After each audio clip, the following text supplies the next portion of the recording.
Hello everyone, this is epic sir. आज हम पढ़ने वाले हैं NCERT class 8 chapter 6 of polity confronting marginalisation.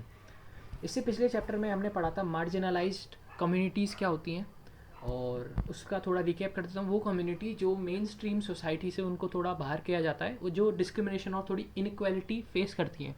Normally जो माइनॉरिटी में कम्युनिटी होती हैं, वो उनको देखा गया है कि वो मार्जिनलाइज्ड होती हैं। और भी कम्युनिटीज़ हो सकती हैं, जैसे हमने पिछले चैप्टर में पढ़ा आदिवासीज़ और मुस्लिम कम्युनिटीज़ ग्रुप्स के बारे में, कैसे वो इनइक्वालिटी फेस करती हैं और कौन कौन सी वो डिस्क्रिमिनेशन फेस करती हैं। तो इस चैप्टर में हम जानेंगे कि कैसे अपने जो चैलेंजेस को उन्होंने फेस टू फेस उन चैलेंजेस को उन्होंने फेस किया और कैसे उनको एक सॉल्यूशन निकाला through policies, through scheme different different जो गवर्नमेंट लाए बाय देयर प्रोटेस्ट। जो भी प्रोटेस्ट किया उन्होंने, स्ट्रगल किया, जो मार्जिनलाइज कम्युनिटी थी पर्टिकुलरली, या फिर जिन लोगों ने भी उनका साथ दिया। तो इस चैप्टर में हम वही पढ़ने वाले हैं। They have attempted to overcome their situation by adopting a range of strategies in their long history, जैसे कि religious solace, armed struggle, self improvement, education, economic uplift. ये सब जो भी एक तरह से आप कह सकते हैं उनके तरीके थे डिफरेंट डिफरेंट, जो कि उनकी सिचुएशन पे डिपेंड करते थे। जैसे कभी कभार आर्म्ड रिबेलियन भी हुए हैं मार्जिनलाइज कम्युनिटीज़ के द्वारा, वो उनकी सरकमस्टेंस पे डिपेंड करते थे, कौन कौन से उनके सरकमस्टेंस ऐसे बन गए थे कि उनको ये सब कदम उठाने पड़े।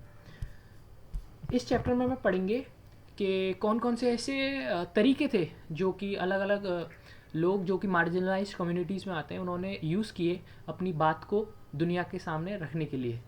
Adivasis, Dalits, Muslim, women and other marginal groups argue that simply by being citizen of a democratic country they possess equal rights that must be respected. Simply हम कॉन्स्टिट्यूशन में भी जानते हैं जो हमारे पर्टिकुलरली फंडामेंटल राइट्स हैं वो सबको इक्वलिटी प्रदान करते हैं। तो ये बिल्कुल सही स्टेटमेंट था। In this chapter we will see why the constitution of India, यहाँ पे बात करेंगे कॉन्स्टिट्यूशन ऑफ इंडिया को, कि कॉन्स्टिट्यूशन ऑफ इंडिया की is something that marginalized group invoke in their course of struggle. इन्होंने कॉन्स्टिट्यूशन को ही दुनिया के सामने रख के ये कहा कि कॉन्स्टिट्यूशन में ही लिखा गया है कि जो हमारे फंडामेंटल राइट्स सबके हैं वो सबके लिए इक्वल हैं। उन्हीं चीज़ को इन्होंने दुनिया के सामने लाया है। We will look at how rights are translated into laws, कैसे राइट्स जो थे उनके वो धीरे धीरे अलग अलग तरह से लॉज में भी कन्वर्ट हुए, कि उन राइट्स को बचाने के लिए लॉज भी लाए, पॉलिसीज़ भी आई डिफरेंट डिफरेंट जो गवर्नमेंट लाई to protect groups from continued exploitation, and we will also look at the government efforts to formulate policies to promote the access of these groups to development। कैसे इन groups को एक development के process में इनको लाया जाए continuation में। Invoking fundamental rights, तो इसमें सबसे पहले कॉन्स्टिट्यूशन की बात करी गई है, जिसमें बताया गया है कि कॉन्स्टिट्यूशन हमको फंडामेंटल राइट्स प्रोवाइड करता है, जिसमें इक्वलिटी प्रदान करता है, और डिफरेंट डिफरेंट राइट्स जो हम आपने पढ़ने भी वाले हैं थोड़े बहुत, इनके बारे में मेंशन भी है। तो constitution as you have learn in the first chapter of this book lay down the principle that make a society polity democratic. ठीक है, डेमोक्रेटिक का मतलब आपको पता ही है, they are defined through the list of fundamental rights that are important part of the constitution. These rights are available to all Indians equally as far as the marginalized are concerned. They have drawn on these rights in two ways. First, by insisting on their fundamental rights, इन्होंने पहले बताया कि जो हमारे अधिकार है, fundamental rights है जो कॉन्स्टिट्यूशन में मैंशनड है, आप उसको तो पहले दो हमें। They have force the government to recognise the injustice, जो हम पे इनजस्टिस हो रहा है, इनइक्वालिटी हम जो फेस कर रहे हैं, जो डिस्क्रिमिनेशन हम फेस कर रहे हैं, आप उसको तो पहचानिए पहले। Second, they have insist a government to enforce this law, मतलब इनके ऊपर आप एक लॉज बनाइए अलग से, कि अगर ऐसा कुछ हमको डिस्क्रिमिनेशन है, इनइक्वालिटी अब हम फेस करते हैं, तो लॉज बनाइए पर्टिकुलरली जो क्राइम में आते हैं, और उसके ऊपर लोग जो इसको वायलेट करते हैं उनको पनिश किया जाएगा।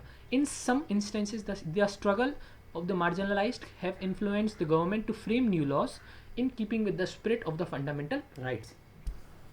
फिर हम आर्टिकल 17 के बारे में पढ़ते हैं। आर्टिकल 17 बोलता है that untouchability has been abolished, मतलब कि अनटचबिलिटी अब फॉलो नहीं करी जाएगी। What it means that no one can henceforth prevent Dalits from educating themselves, entering temples, using public facility.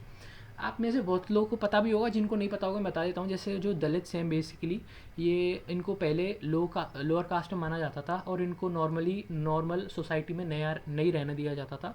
Education को भी इनसे दूर रखा जाता था, ये मंदिरों में एंटर नहीं कर सकते थे। पब्लिक जो फैसिलिटीज़ थी, बेसिक एमिनिटीज़ थी जो सोसाइटी में होती हैं सबके पास बेसिक, वो भी इनके लिए प्रोवाइडेड नहीं थी। लेकिन अब क्या है, अब आफ्टर इंडिपेंडेंट इंडिया तो कॉन्स्टिट्यूशन इन सभी को पर्टिकुलरली इक्वलिटी देता है, इक्वलिटी और फ्रीडम देता है कि हम जो भी चाहें वो कर सकें, जिसमें एजुकेशन और मंदिर वगैरह में जाना, पब्लिक फैसिलिटीज़ यूज़ करने में भी आता है। तो ये हमको आर्टिकल 17 क्या बताता है, untouchability has been abolished, constitution ऐसा बोलता है। It also means that it is wrong to practise untouchability and this practice will not be tolerated by democratic government, in fact untouchability is a punishable crime. फिर भी आज के time में आप देखते होंगे विलेजेस में अभी भी कहीं ना कहीं बहुत ये स्टीरियोटाइप चलते भी रहते हैं अनटचेबिलिटी वगैरह के थोड़े बहुत, पर धीरे धीरे मॉडर्न जैसे हो रहे हैं हम, इन चीज़ों पर काम हो रहा है।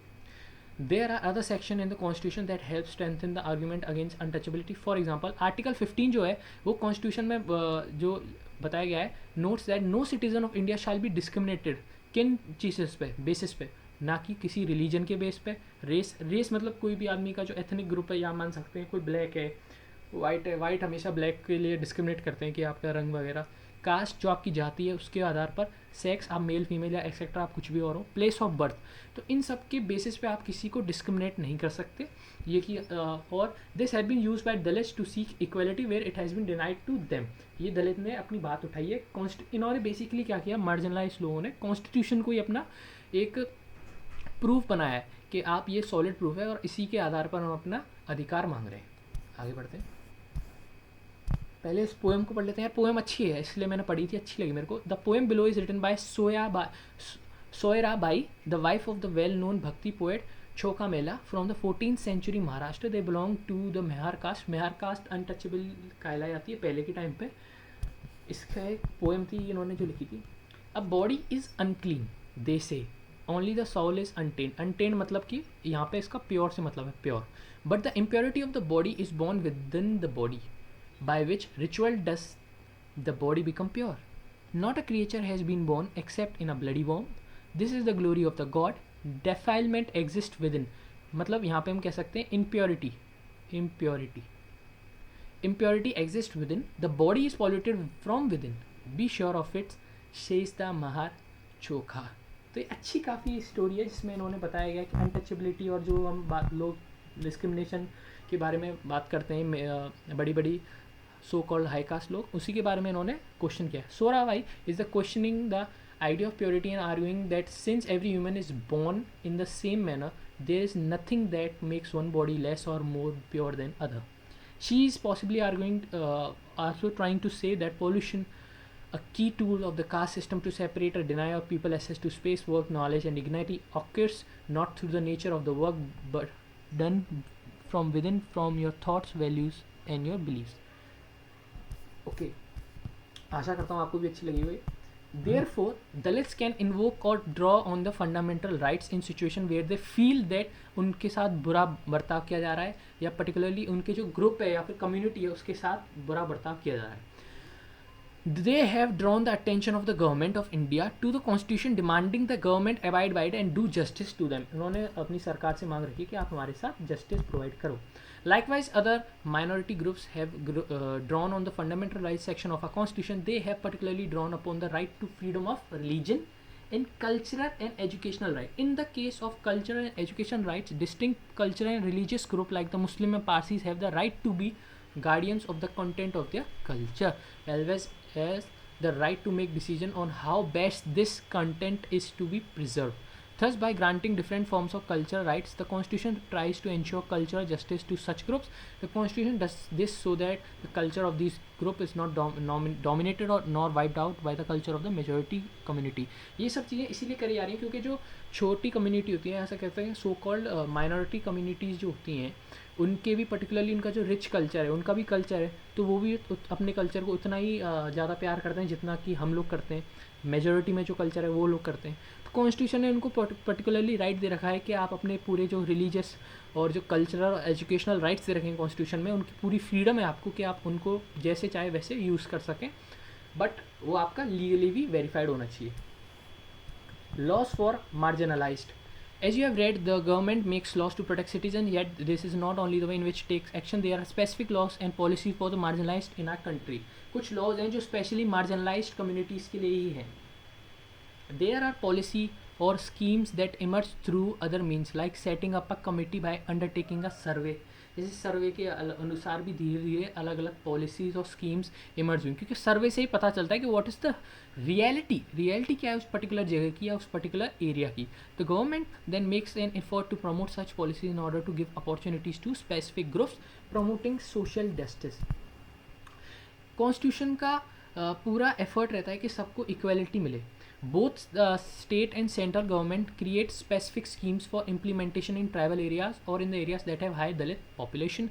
For example, government provides for free or subsidized hostels for students of Dalit and Adivasis communities so that they can avail education facilities that may not available in their localities. Hostel free provide करते हैं. आगे हम पढ़ेंगे, अभी reservation भी के बारे में पढ़ेंगे. रिजर्वेशन के बारे में यहाँ बात करी गई है. In addition to providing certain facilities, the government also operates through laws to ensure that concrete steps are taken to end inequity in the system या inequality. One such policy is the reservation policy that today is both significant and highly contentious. Contentious का मतलब थोड़ा विवादित क्षेत्र है, topic है. The laws which reserve seat in education and government employed for Dalit and Adivasi are based on an important argument that in society like others. पहले के time पे क्या हुआ था, जो माइनॉरिटीज़ कम्युनिटी या मार्जिनलाइज्ड कम्युनिटी थी, इनको प्रॉपर फ्रीडम नहीं दिया गया था, इनको आगे बढ़ने का मौका नहीं मिल पाया था. क्यों? क्योंकि मेजॉरिटी जो कम्युनिटी थी वो उनको डोमिनेट करती थी, जिस कारणवश से इनको एजुकेशन या फिर कह सकते हैं इनका प्रॉपर तरीके से डेवलपमेंट नहीं हो पाया था, जिस कारणवश ये कहीं ना कहीं पीछे रह गए थे.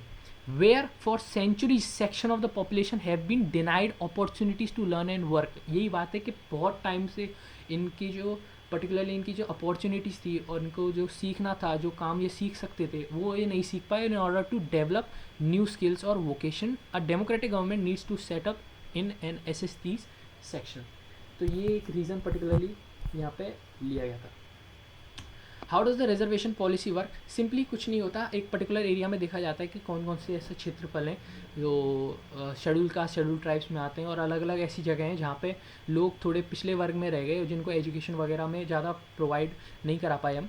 Government across India have their own list of schedule caste schedule tribes and backward and the most backward caste. The central government too has its list. Students applying to educational institution and those applying for post in government are expected to furnish proof of their caste for their tribe status in form of caste and tribe certificate. वो अपने जब proof verify करा देते हैं, उनको particularly उनको advantage मिलती है इन टर्म्स ऑफ एजुकेशन और इन टर्म्स ऑफ जब भी उनको कभी किसी पर्टिकुलर जगह में उनको जगह चाहिए, गवर्नमेंट जॉब्स हो गई या फिर पर्टिकुलरली किसी गवर्नमेंट यूनिवर्सिटी में एडमिशन हो गया. For admission to college, especially to institutes of professional education such as medical college, government define a set of cut-off marks. Yes, cut-off, that means that not all Dalit or tribal candidates can qualify for admission, but only those. Particularly जो दलित में एक particularly उनकी एक cut off define करी जाती है, इसमें बात करी जा रही है, और जो दलित उन इस कट ऑफ को पास कर देते हैं उनका प्रॉपर एडमिशन उसमें हो जाता है पर्टिकुलर प्लेस में. ठीक है, आगे बढ़ते हैं. ये कबीर की एक पोएम है, कबीर की स्टोरी है थोड़ा, जिसमें कबीर के बारे में बताया कि कबीर का व्यक्तित्व कैसा था, कबीर कैसे सोचते थे. बेसिकली अनटचेबिलिटी और जो भी पुराने स्टीरियोटाइप्स हैं इनके अगेंस्ट में बोलते थे हमेशा, और ये बोलते थे कि एक ही है सुप्रीम बिलीफ और सब एक ही जगह से जन्मे हुए हैं. मैं चाहूँगा एक बार आप इसको रीड करें तो आपको और अच्छी अंडरस्टैंडिंग होगी पर्टिकुलरली कि कैसे उस टाइम पे भी लोग इस चीज़ को डिनाई करते थे. Protecting the rights of Dalits and Adivasi. In addition to policies, our country has also specific laws that guard against the discrimination and exploitation of marginalized communities. कुछ ऐसे laws हैं जो इनको प्रोटेक्ट करते हैं. इसमें पर्टिकुलरली एक स्टोरी बताई गई है जिसमें एक विलेज है जगमालगुर, जिसमें एक बिग फेस्टिवल होता था, जिसमें क्या होता था 5 साल में जहाँ का जो लोकल डेटी है ये ऑनर्ड होता था, एंड प्रीस्ट जो होता था वहाँ का जो पंडित होता था from 20 neighbouring villages come for this 5-day event, जहाँ पे एक नीचे दलित कम्युनिटी के लोगों को बुलाया जाता था पर्टिकुलरली, और वो प्रीस्ट के पैर धोते थे और उसी पानी से वो अपना क्या कहते हैं स्नान लेते थे, यानी बात करते थे. तो इस पर्टिकुलर क्षेत्र में क्या हुआ, the person who perform this task belong to Rathnam's family, जो कि दलित कम्युनिटी थी. हिज फादर, और इसके जो पहले से जो टाइम से ये सब ये आपकी जो चली आ रही थी उसको परफॉर्म करते थे, रिचुअल को ग्रैंडफादर ने सबने इसको परफॉर्म किया था.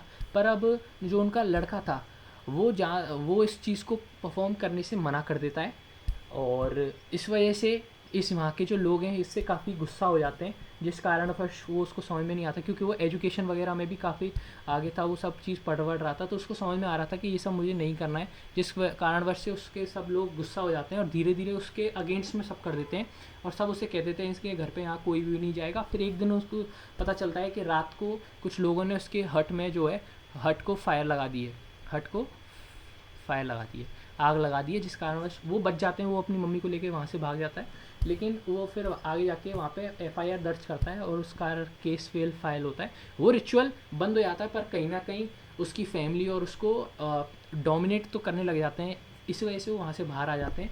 और वहाँ पे अभी भी देखा जाता है कि नॉर्मली गांव वगैरह में आप देखते होंगे दलित को डोमिनेट किया जाता है by the so called upper caste लोग।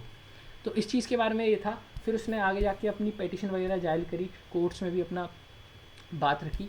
तो Rathnam sought the support of law, filing his, Rathnam नाम था, complaint under the above act to protect against domination and violence of the powerful castes in his village. The act was framed in 1989 in response to the demands made by Dalits and others that government must take seriously the ill treatment and humiliation Dalits and tribal groups face in everyday sense. While such treatment had persisted for a long time, it had acquired a violent character in late 1970s और 1980s. 1970s और 1980s में government द्वारा ये scheme निकाली जा रही थी कि अब कोई सब इक्वल हो गए हैं, सब लोग बराबर हो गए हैं। तो उस कारणवश जो थे, जो दलित थे और नॉर्मल लोग थे, क्या कहते हैं, लो कम्युनिटी के, उन लोगों को ये देखा जा रहा था कि उनके ऊपर काफ़ी वायलेंट तरीके से एक्शन लिए जा रहे थे by the so called dominating members of the society. जो डोमिनेटिंग जो थे मेंबर्स, वो उनके ऊपर वायलेंटली एक्शन उठाए जाते थे और ऐसे ऐसे एक्शन उठाए जाते जिनको कहीं तो हम बोल भी नहीं सकते। During this period, in parts of the southern India, number of assertive Dalit groups came into being and asserted their rights.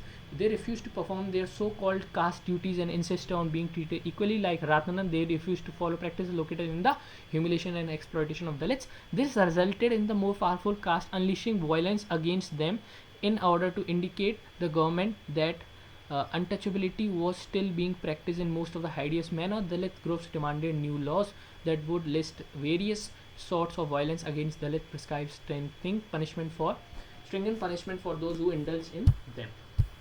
तो उसके बारे में बात करी गई थी यहाँ पे. Likewise, throughout the 1970-1980, Adivasi people successfully organized themselves and demanded equal rights for their land and resources to be returned to them. They too had to face the anger of powerful social groups and were subject to great deal of violence. इसमें भी violence हुआ. This is why the act contains a very long list of crimes, some of which are too horrible. ऐसे crime हैं जिनको हम बता भी नहीं सकते. The act does not only describe terrible crimes but also let people know what dreadful deeds human beings are capable of. कितने कितने बुरे बुरे काम आदमी सोच सकता है, कर सकता है. In the sense, laws such as these seeks to both punish as well as influence the way we think and act.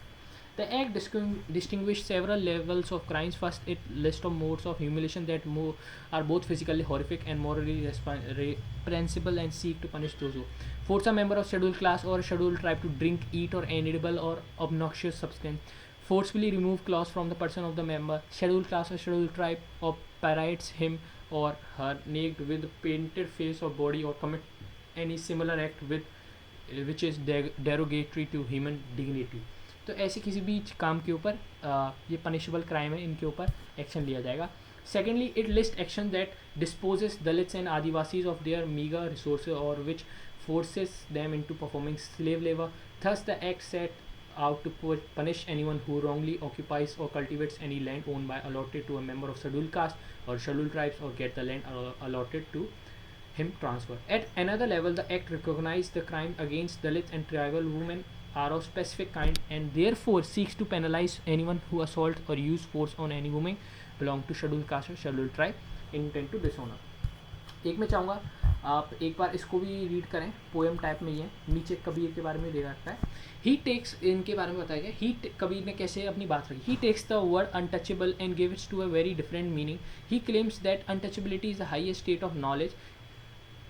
It means not to be touched by narrow limiting ideas. Therefore, Kabir finally turns the idea of untouchability on its head from the lowest to highest state that a human can achieve. आगे बढ़ते हैं.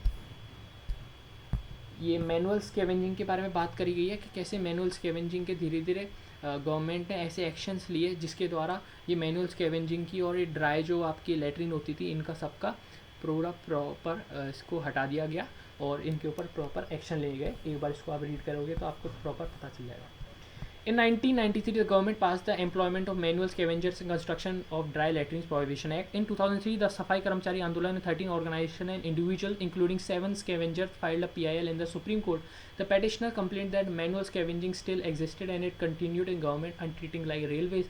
The petitioner sought enforcement of their fundamental rights. The court observed that the number of manual scavengers in India had increased since 1993.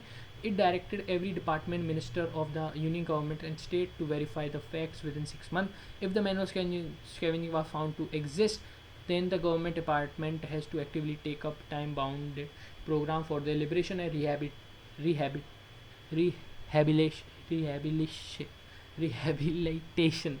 Rehabilitation.